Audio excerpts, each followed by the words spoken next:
Hello and welcome to JT's Kitchenette. Today I am going to show you how I bake my delicious ensaymada with ubi filling.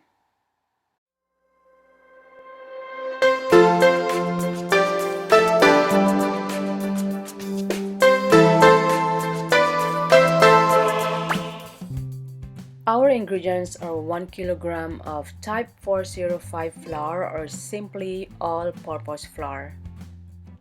4 whole eggs, but we have to check our eggs if it is good or bad.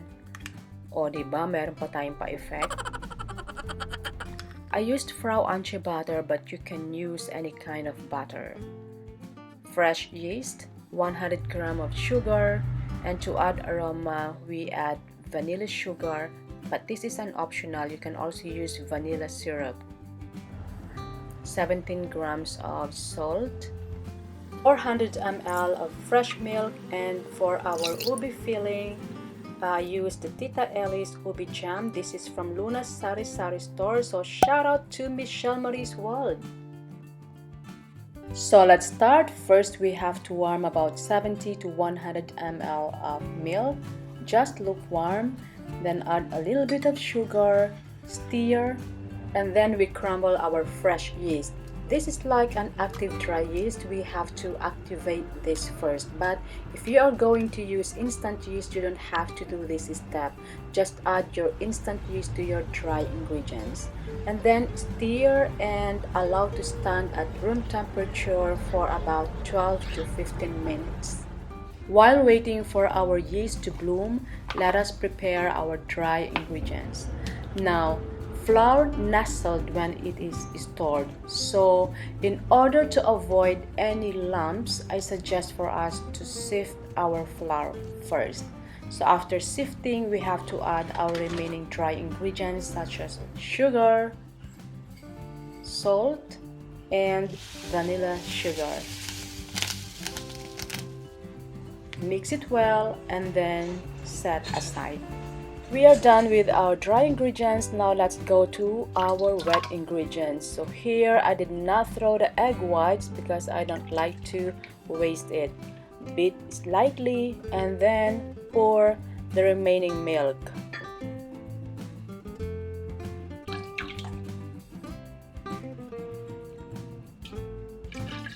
And this is how our yeast looks like after 12 minutes of blooming.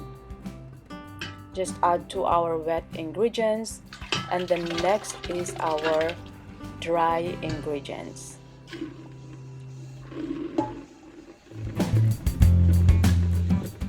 Using our kneading hook, now it's time for our machine to knead all the ingredients.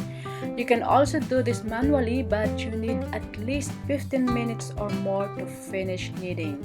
And make sure that you have enough energy and strong muscles. Then we start kneading all the ingredients, first briefly on the lowest setting.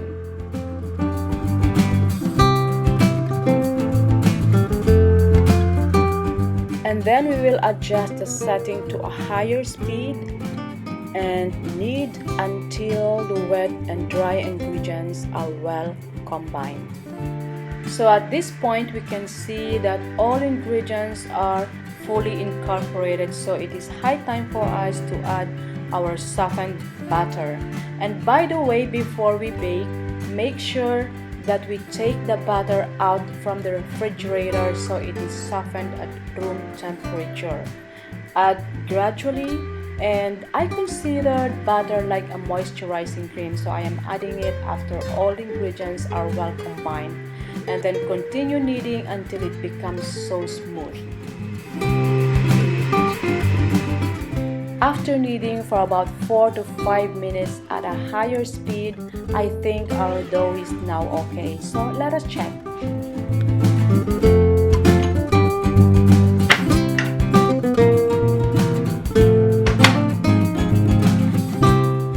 Here our dough is sticky and soft, but this is the kind of consistency that we wanted to achieve.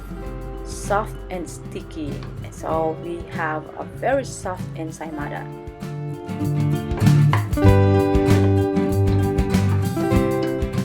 Now let's transfer our dough to a flat surface, but before that we have to dust it with flour.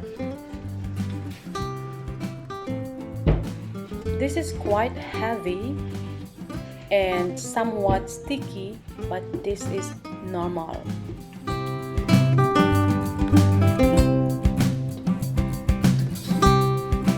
So we will just have to knead this a little bit more and then form into a ball, and let's check if it is ready for proofing or ready to rise by doing a window pane test.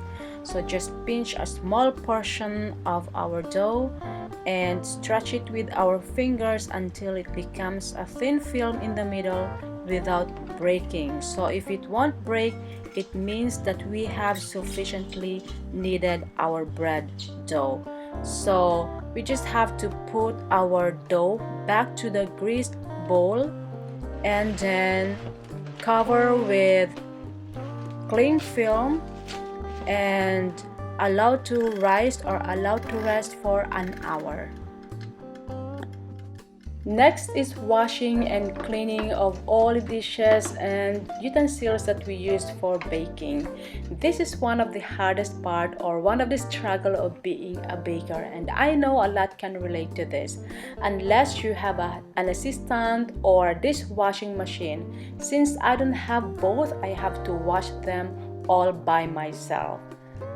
I am using my gloves because the water is hot. So after washing, now drying.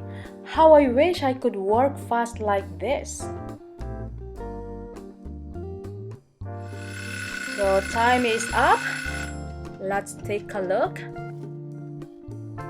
Wow, look at our dough. It has visibly doubled in size. So we just have to gently push or punch down to deflate.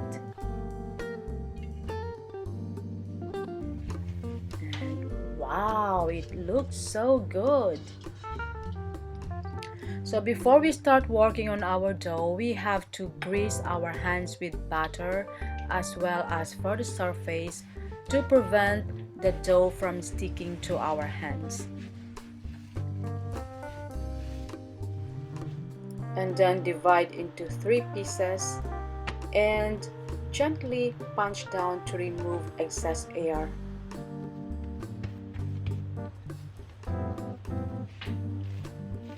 And then form a cylindrical shape and divide your dough according to your desired size, but for me, I divide my dough into 80 to 85 grams each.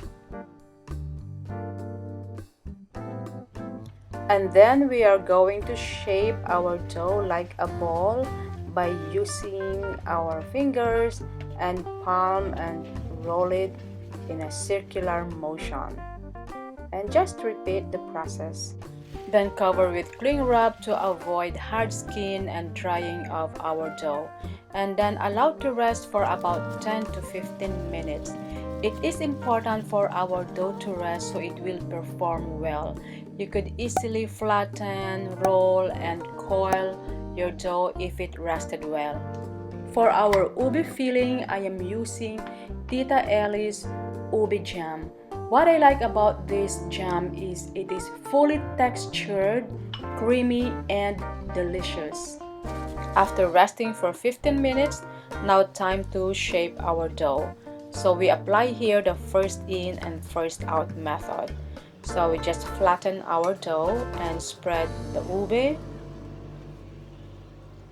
and then roll it tightly and close. And then pinch both ends and roll again, and then make a snail form.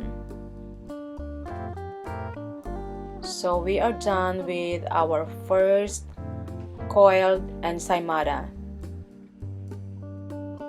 Let me show you one more time. So flattened our dough and then spread some ube jam. You can apply generously or thinly, it's all up to you, and then leave a space and roll it tightly.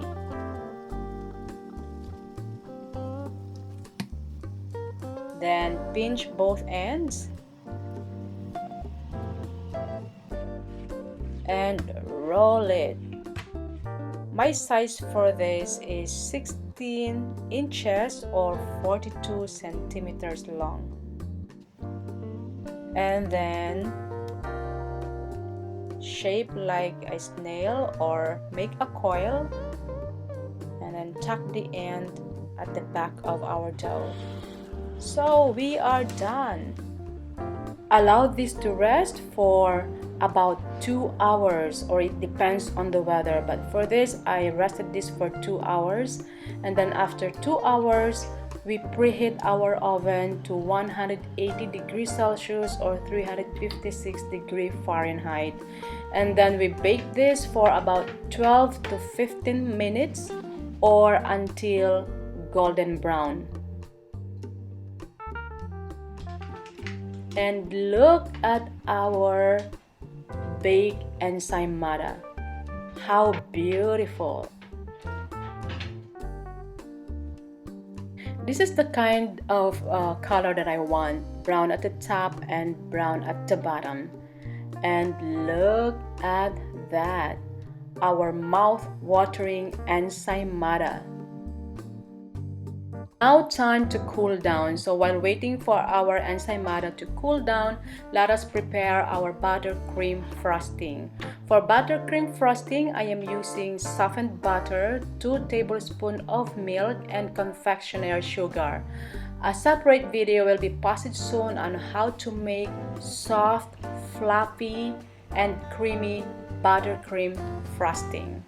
Now it's time to garnish our ensaymada. So it's either you brush it with butter and dip it in the sugar, so this is the traditional ensaymada, or you garnish it with our buttercream frosting.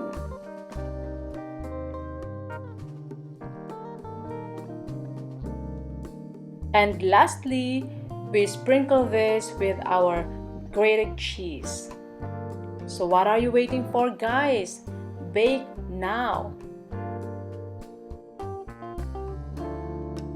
And this is our creamy, soft, fluffy, and cheesy ensaymada.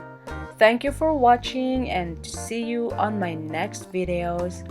Bye!